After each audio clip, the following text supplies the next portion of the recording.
Dengan kuasa datangnya tanggungjawab. Namun ada je macam kita pernah dengar dalam akhbar dan sebagainya, menantuku hantu. Orang-orang di luar ni jangan jadi batu api tetapi menjadi orang yang mendamaikan.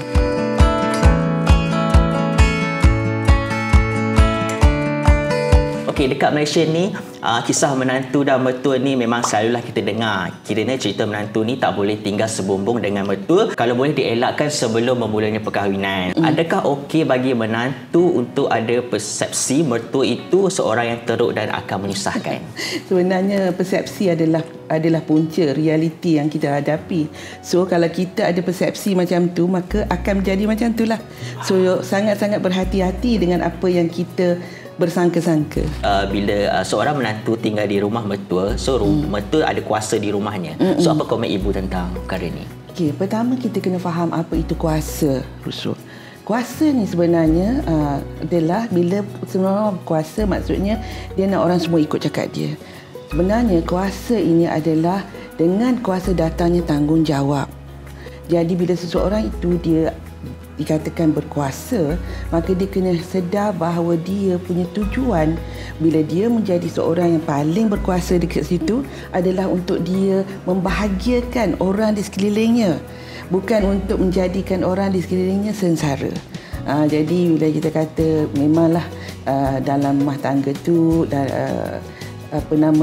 isteri itulah adalah menjadi queen sebuah keluarga tu. Dan bila kita duduk sebumbung dengan mertua, jadi sebagai kalau kita ni anak menantu perempuan, kita kena sedar bahawa memang dia tua itu adalah queennya. Okey ibu, bagi mertua pula, okey selalunya kita fikir macam menantulah kena beralah kan. So bagi mertua pula, apa yang mertua boleh buat untuk macam ada good relationship dengan menantu ni? Okey, pengalaman ibu bila ibu pernah duduk sebumbung dengan mak mertua, dan apa yang ibu ada ketika muda lagi Rusul, jadi apa yang ibu ingat-ingat balik, merasakan bahawa mertua ibu itu adalah orang yang sangat baik, bersangka benda yang itu dulu dan berharap sangat benda yang seperti itu, dan sebab harapan ni sangat penting sebenarnya.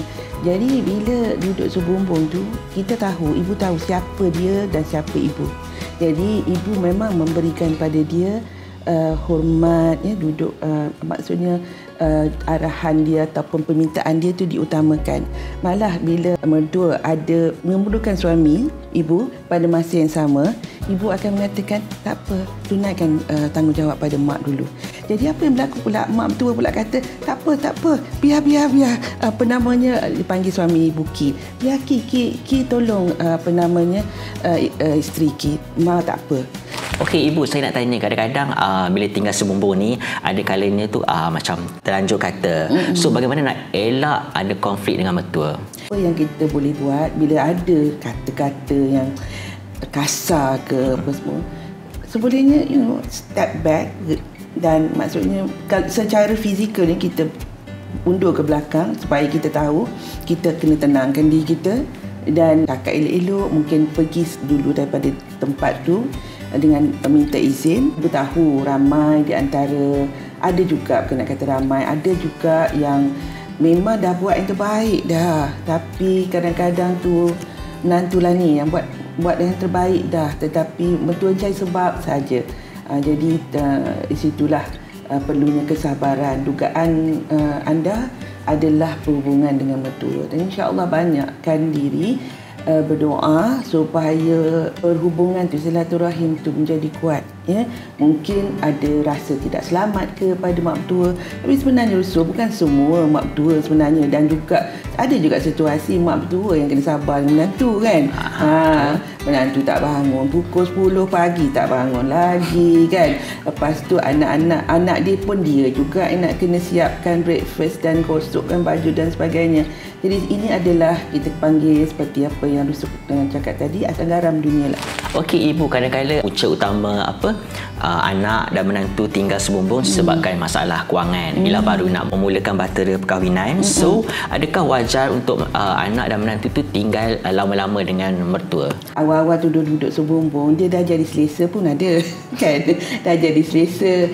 Dan saranan ibu pada awal perkahwinan elok untuk duduk perasingan.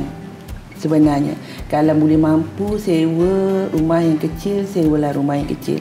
Sebab pada awal perkahwinan kita membina blueprint perkahwinan itu. Jadi kita perlu membinanya bersama, suami isteri, sebab kita belum lagi kenal betul-betul kan. Jadi seeloknya tak ada campur tangan yang lain. Namun sekiranya keadaan memaksa, keadaan memerlukan kita duduk sebumbung, di situlah kita kena faham apa saja pilihan kita. Nak duduk sebumbung, nak duduk berasing, dua-duanya adalah ada kesan natijah dia. Dan di antara kesan natijah duduk sebumbung ni kadang-kadang boleh jadi perkelahian. Jadi sebab apa? Sebab kadang-kadang kita terlupa untuk bersabar, ataupun tak dapat bersabar, ataupun kita tak faham kalau mak mentua tu jenis yang sangat teliti, semua benda kena susun, tak boleh sikit. Jadi kita mungkin jenis yang relax kan. Faham Ibu? Okey, kadang-kadang saya pelik juga. Okey, kita selalu dengar selalunya menantu perempuan yang ada masalah dengan mertua. Okey, tapi kenapa agaknya menantu lelaki jarang ada masalah dengan mertua? Sebenarnya yang tak dipublicize.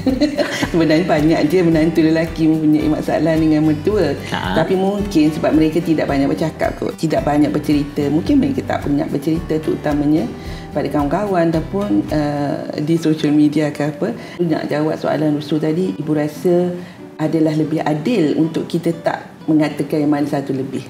Bagi ibulah, pegangan ibu. Yang penting adalah bila kita tengok ada perselisihan antara mertua dan menantu ni, orang-orang di luar ni jangan jadi batu api, tetapi menjadi orang yang mendamaikan. Okey, ibu kadang-kadang di dalam satu rumah tangga ni kena ada pendamai dia. Okey, apa peranan suami untuk bantu eratkan hubungan isteri dengan mak dia lah, mertua dia? Jadi sebagai pendamai dan suami, bila ada isteri dan mak anda sendiri ada perbalahan, yang paling sangat-sangat penting pertama, jangan ambil, jangan take side lah kalau kita katakan.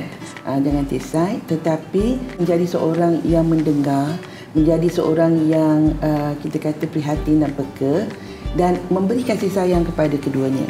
Sebab apa? Untuk nak bagi nasihat ni, orang yang nak diberikan nasihat tu dia kena selesa dengan kita. Jadi kalau kita marah-marah dia dah tak nak dah, dia dah letak ada perisai, dia tak boleh masuk nasihat tu. Tapi jadi dengan mak tunjukkan hormat, dengan mak masih tunjukkan hormat. Kalau selama hari ni selalu peluk mak ke apa, semua buat terus, because dan lagi kerap.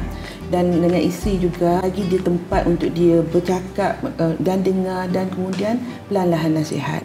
Okey Ibu, last sekali apa kata-kata akhir Ibu untuk topik ini, menantu versus mertua? Jangan momok-momokkan mengenai mertua teruk, menantu teruk.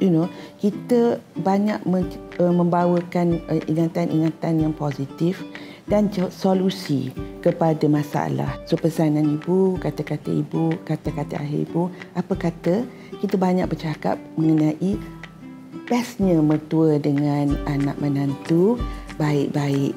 Sebab itulah pegangan ibu daripada awal ibu berkahwin 20 tahun, usia 20 tahun. Dan ibu dapat alhamdulillah mertua dua-dua, lelaki dan perempuan, yang sangat baik, yang sangat menjaga ibu, yang sangat ibu ingat sampai sekarang jasa-jasa mereka.